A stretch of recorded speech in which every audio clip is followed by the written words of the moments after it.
And we're live. Here we are, the Mr. Frog Show. What? It's the Mr. Frog Show, starring your best friend, Mr. Frog. Oh, and I'm gonna go up here on the microphone. Whoa, Mr. Frog is the star of the show. Everybody, look at that. Mr. Frog. Hi there, Mr. Frog. ah, Yay! Here we are today. Sorry, I just hit the microphone. But yeah, this is a very interesting day, Zoon. You've had a very interesting couple of days, in fact. I have. So, Vincent Price has something he wants to say. I'm very sorry that last week's show was not good. The reason is because I was not there. If I had been there, it would have been better. What? Oh, you don't have to apologize. Nobody here has to apologize for anything. Last week, we thought we experimented. We decided we were going to try to do it at a friend's New Year's party, and it wasn't what we would have liked, and that's fine. Life is like that sometimes. You try something new, and sometimes it doesn't work out, and that's okay. Yeah, you got to keep trying new things, no matter what. Yeah. I've got a nice pot of green tea here, so I'm gonna try to not be too phlegmy. Try not to be too phlegmy. Zoon here, and Bob, and Mr. Frog. And believe it or not, Bruce is here, but you can't see him. I don't want to grab the camera because it's gonna mess everything up. Grab the camera. Show him Zoon. Oh, you mean Bruce? Yeah. There's Bruce. Oh, look at that. You see Bruce? I see him. So, Bob. Yeah. What's this? You mean that? Yeah. What is that? That is my ukulele. You know my ukulele. We've sung songs together before. Oh, but you can't do it today, huh? Oh no, we can't sing songs on the ukulele because I've only got one arm available, and it's only barely available. What are you gonna do with the ukulele, huh? Oh, I was just while I was sick a few days ago, I had a feverish idea of a new song, and I was playing it. Oh, how'd it go? Well, I mean, singing while you're. I mean, I'm not a good singer anyway. Like when I sing, it's always, But trying to sing while I'm sick, it was more like, not good stuff.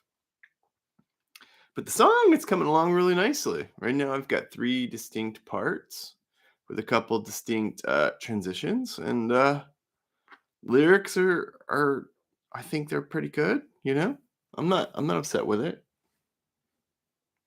Okay. But more importantly, I want to hear what you have to say. About what? Well, you've been talking a lot about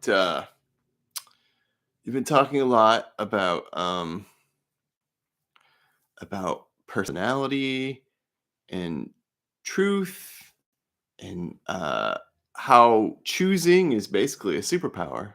It's the biggest superpower you have. The biggest superpower you have. That's right. The choice is unique. Determine how your life's gonna be. Yeah. Well, someone was watching this morning and sent a question about that. We got Zoon. This morning, you said that we can be anyone we choose to be. I'm unhappy and I want to change.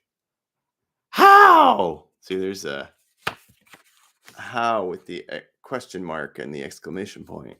So, how? You want to know how to change? That's the question. How do I change? First, you got to stop striving in the future. Just let go of it. Does that mean to not have goals? No, have goals, but don't be attached to them. Because what you want may not be as interesting as what you're supposed to do. Oh. Well, then how do you choose who you're going to be if you can't have an idea of who that is? By choosing in the moment. Ah. So then you would suggest maybe have a rough, hazy idea of what you're aiming toward. But then as you encounter real life, make decisions in the moment. Something like that, yeah. It's a bit of a paradox, but it's an important one. An important paradox? Yeah. How does an important paradox work? Bob, it's different for everybody. It's different for everybody? Yeah. So it's different for everybody in that everybody has to find their own way in their own time to live their own truth in the moment. So to live your own truth in the now, you have to make choices in your own style, in your own way, in your own time, I would even say. Yeah. Right now. Yes. And don't try so hard. Don't try so hard to live up to other people's standards. You have to create your own standards and then live up to those and then change them as you get more experience. And don't get set in your ways. That's a big trap. That's a big it's not just a logical fallacy, but it's also kind of a mental mistake a lot of people make. They get this idea that who you've been is who you're supposed to be, and what you're doing is, or what you've done is what you're supposed to do. And you're right, that's a huge trap. It is, because it crushes your ability to grow, which is why you're here. Ooh, you're here to grow. So if you get stuck, you're not growing. I'm curious. Mr. Frog is like right over your mouth. Here, I'm gonna move Mr. Frog over so he's more covering my mouth or my chin or whatever, because I want them to see you clearly. Okay. I don't mind covering you up. Check this out. Come on, Mr. Frog. Sorry. All right. So then you're saying then, to answer this person's question, we can be anyone we choose to be. I'm unhappy and I want to change. Look at that. I am unhappy. Start there. You got to choose to be something else, a different state. Don't choose to be unhappy. Don't settle for that. Don't say, I am unhappy. Instead, frame it in the past tense. You've noticed that you have been unhappy. Say that. That's the first step to changing. Recognizing that the things that you identify with, the things that you think are real, are just your judgments of the past. So instead of I am unhappy, say I've been unhappy. My choices have caused me in the recent past to be or feel. Feels more accurate, not be. Be is never accurate, right? Yeah, be is not accurate. The language you choose matters. So whatever language you speak, if it's not English, you have to notice the equivalent. You aren't the act of being unhappy, are you? No. You chose to be unhappy and you noticed it. So in the past, you felt unhappy. In the past, you felt unhappy. Right. That's the first step. What's the second step? It's also I want to change. That's good. But you got to begin by recognizing, like I said. Yeah, recognizing and putting it in the past tense. And then what? I want to change. That's good. In the moment, notice things. Notice your default choices. Notice how you act and react on autopilot. And then choose differently. An interesting question, I'm not saying you should always do this, but an interesting question is the person I'm becoming, would that person choose this? If not, why? What would the person that I'm becoming choose? What would the person that I'm becoming choose? Let's start with you, Bob. Okay. When I've asked you who am I, who are you? Start over. Okay.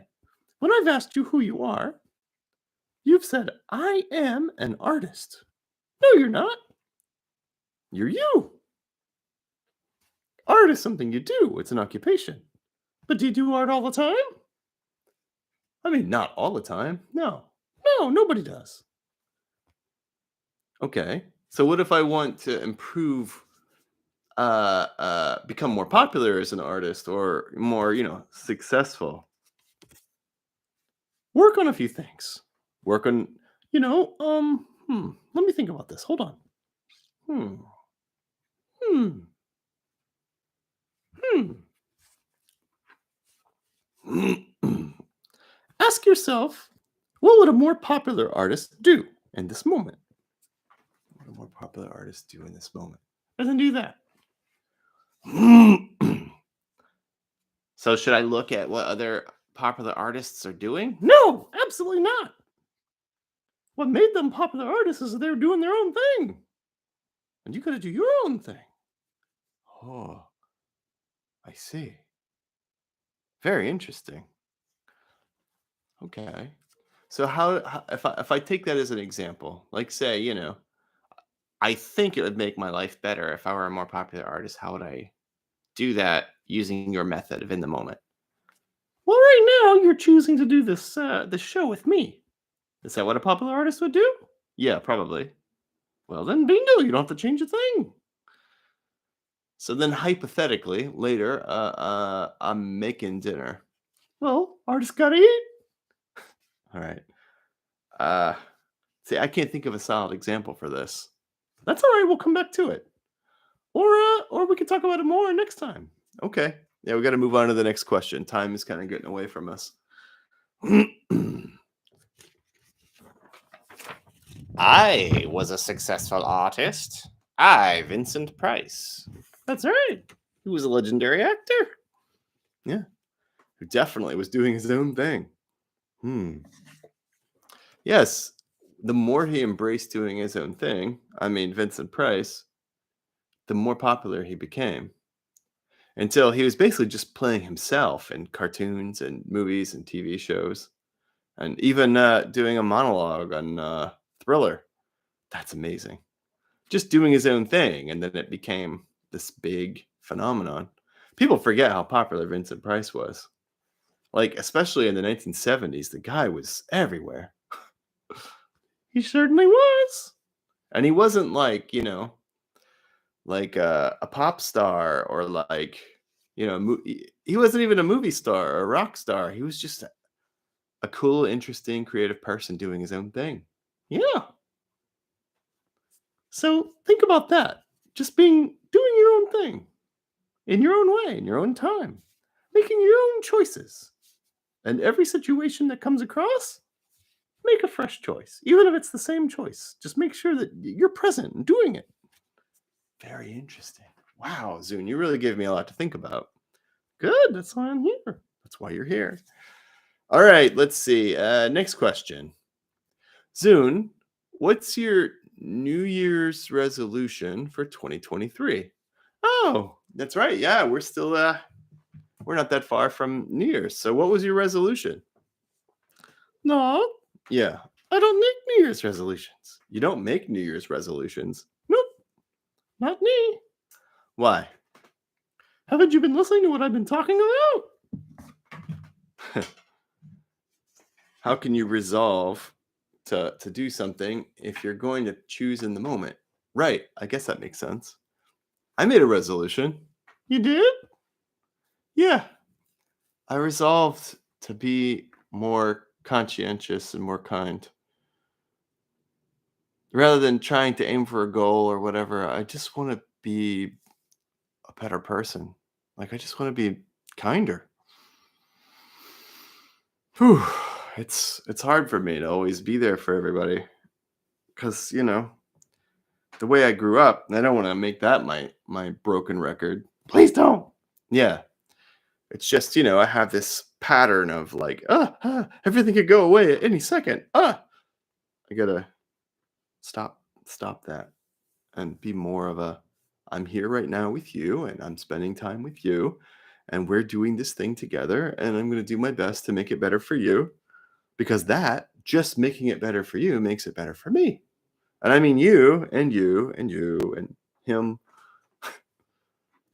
And if you haven't noticed, folks, Sayaka's not here today. She's at a photo shoot. She won't be coming back most likely until very late. So there's that. There's that. So I know you said you didn't make a New Year's resolution, but if you were going to make one, just hypothetically, what would it be? Huh. A lot of different people celebrate different New Years. You know that, right? Yeah. That's true. Like less than a third of the planet uses our New Year. They use a different New Year. I wouldn't even say our New Year because I like to recognize all the different New Years. I think people should celebrate whatever they're into as long as they're not hurting anybody. Or by hurting themselves, they hurt other people, That bothers me sometimes too. Don't let it. Okay, well, I'll try my best.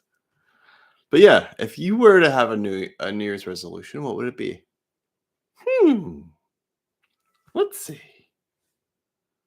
I would do a better job teaching you. You do a better job teaching me? Sure. I mean, you can always improve, right? I don't know. You've done such a great job teaching me lately. I've really noticed.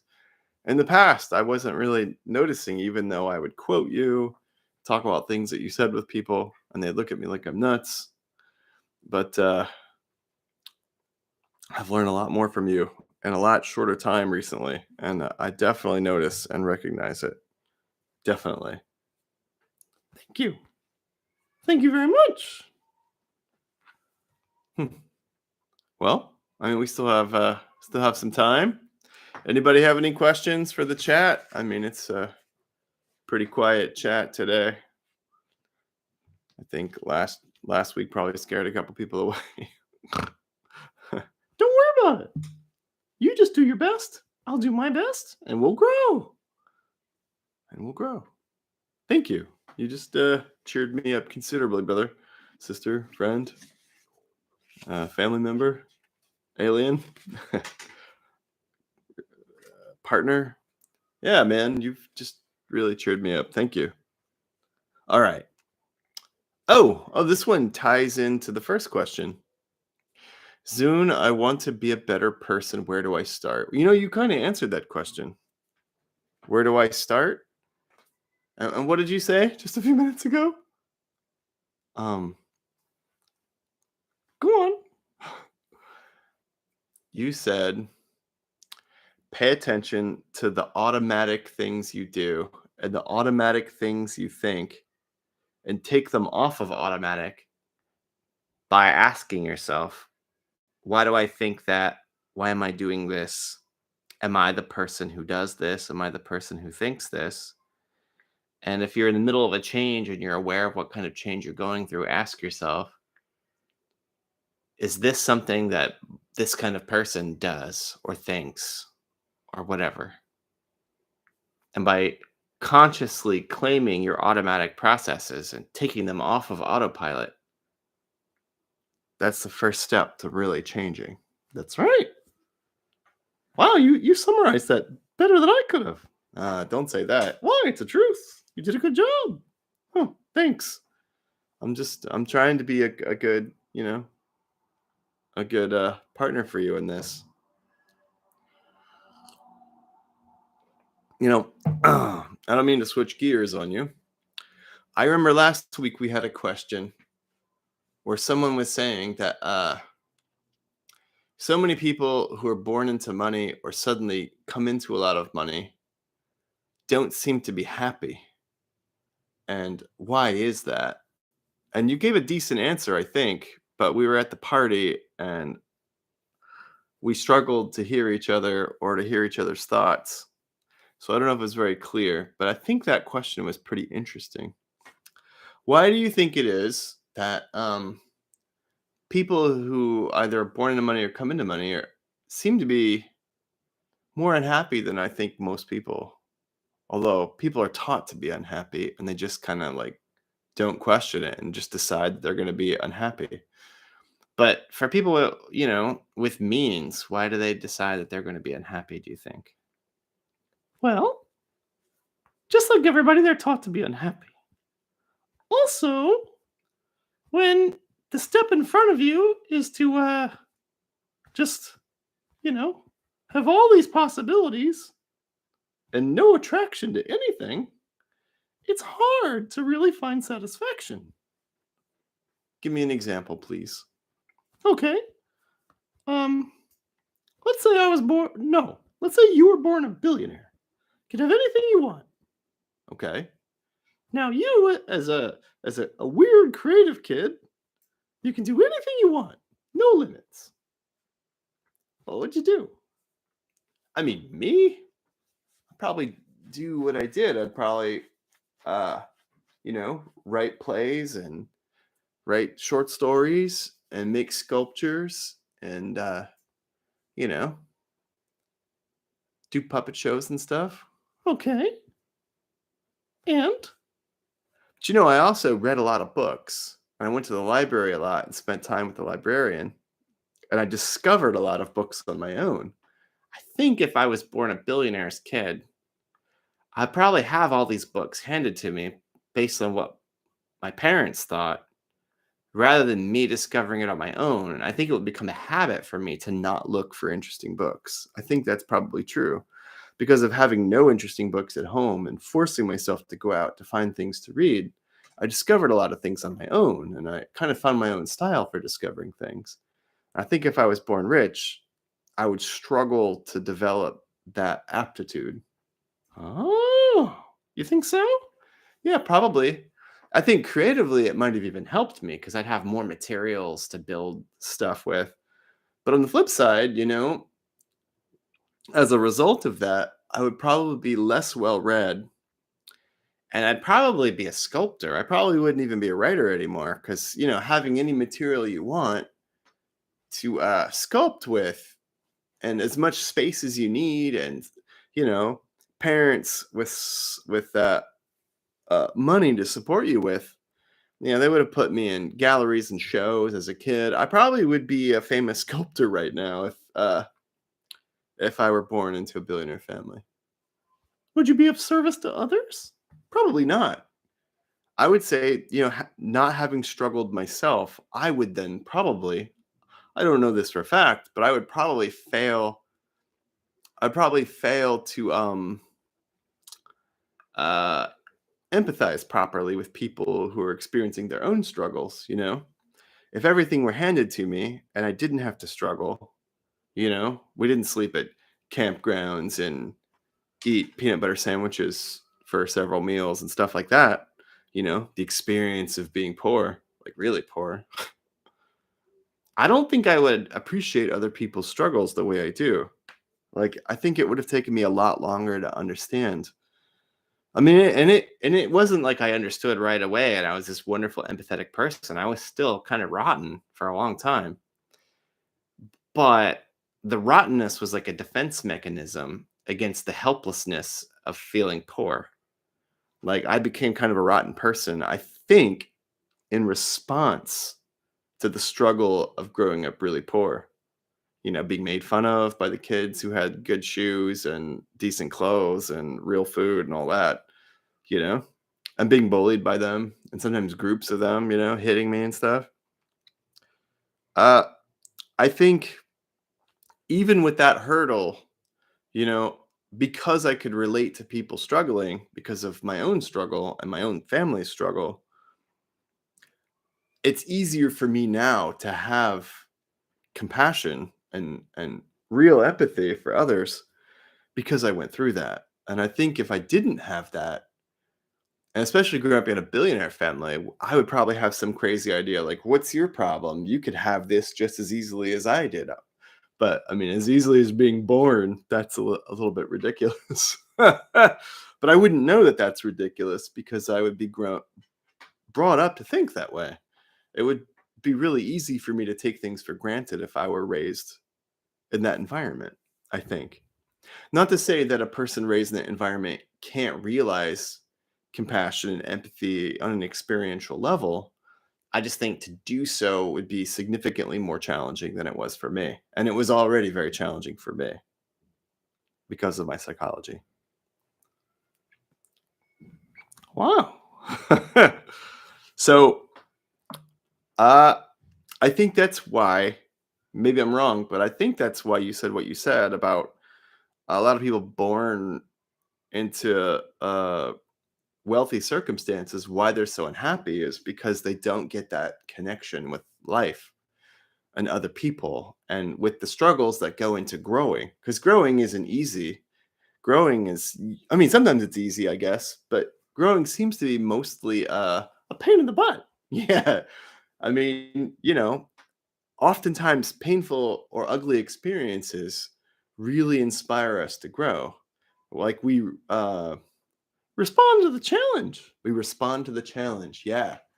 And I think not having any major challenges causes us to fail to respond to any major challenges, which can be a huge impediment to our growth, which I think is why a lot of folks born in those circumstances have addiction issues too. Like 2 weeks ago, one of you wonderful viewers asked about addiction. And I think for people with a lot of means and a lot of support, not having any growing pains or any major challenges, at least no major challenges that aren't clearly artificial, or having to deal with parents that had that mindset, which, I mean, to me, seems a little crazy.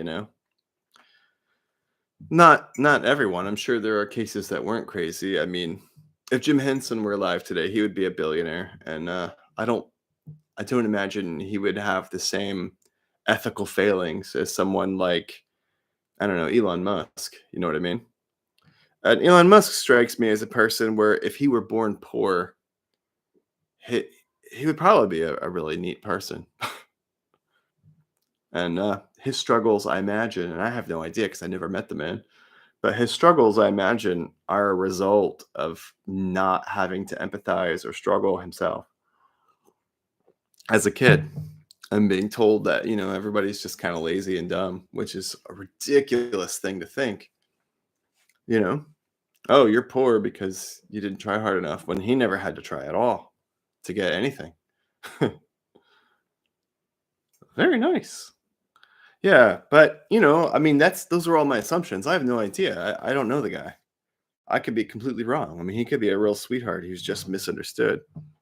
It doesn't seem to be what he expresses in public at all, but I mean, you never know. It's possible.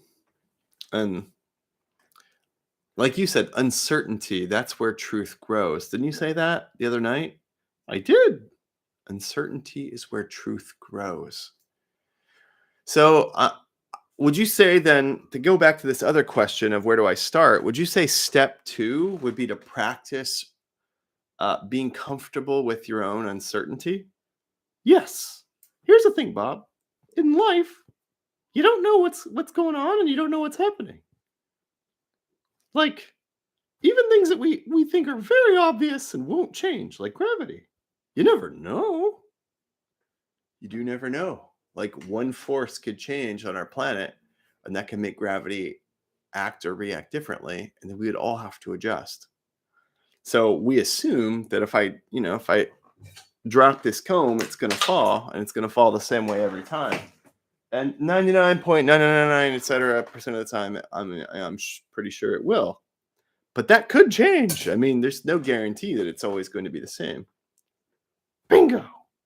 That's step 2 in changing. Practicing the art of being uncertain.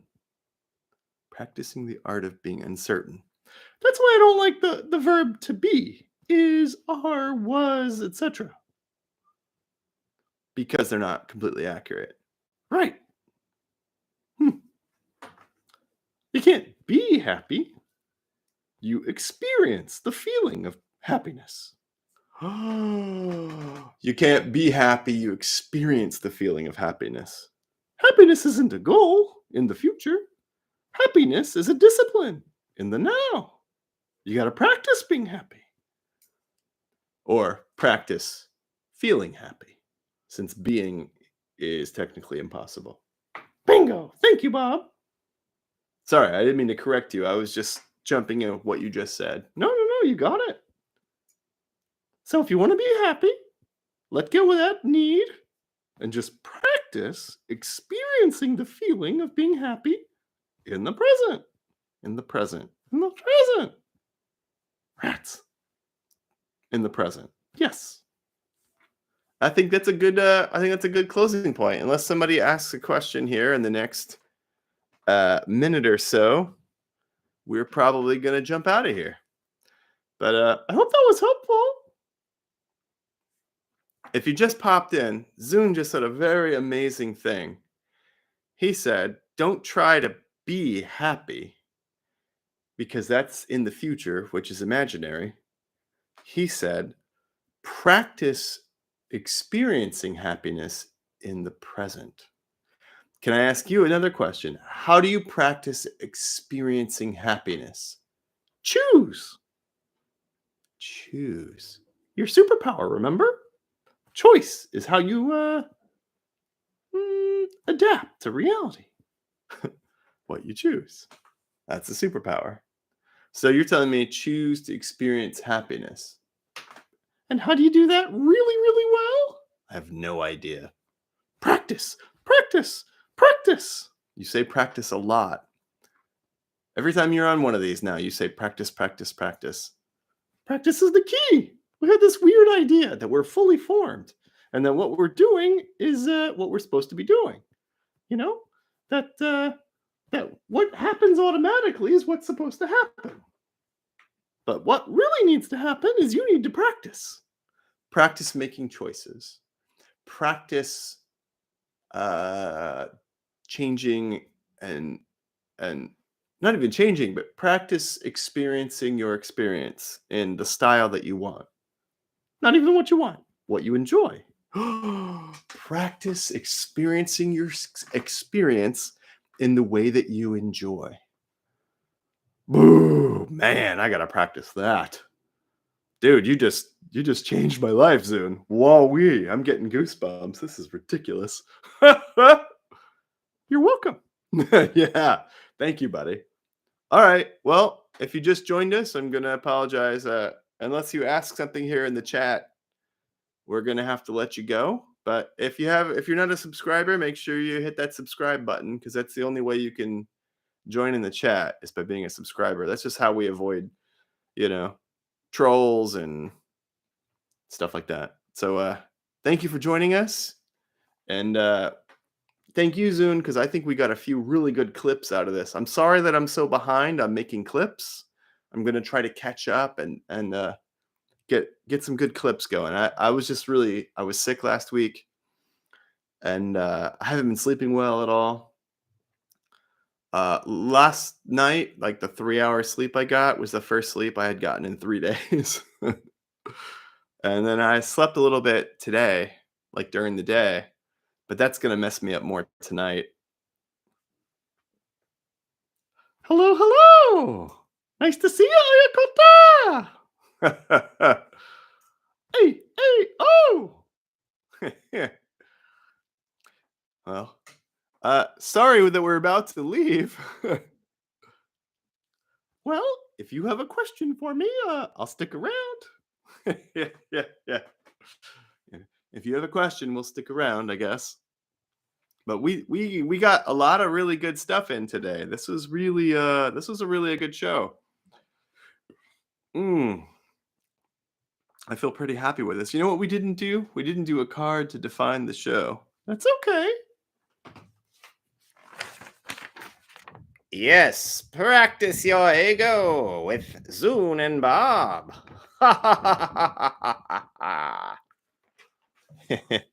Sorry, I don't know. The more I think about it, the more I kind of admire Vincent Price. I hope he was a good guy.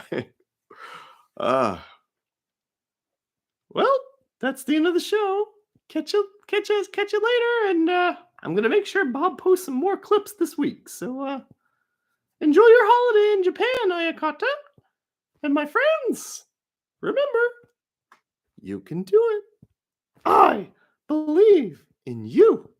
You. Did you say you? You. And you, Mr. Frog. I believe in you too, Zoon. Thank you. Well, bye.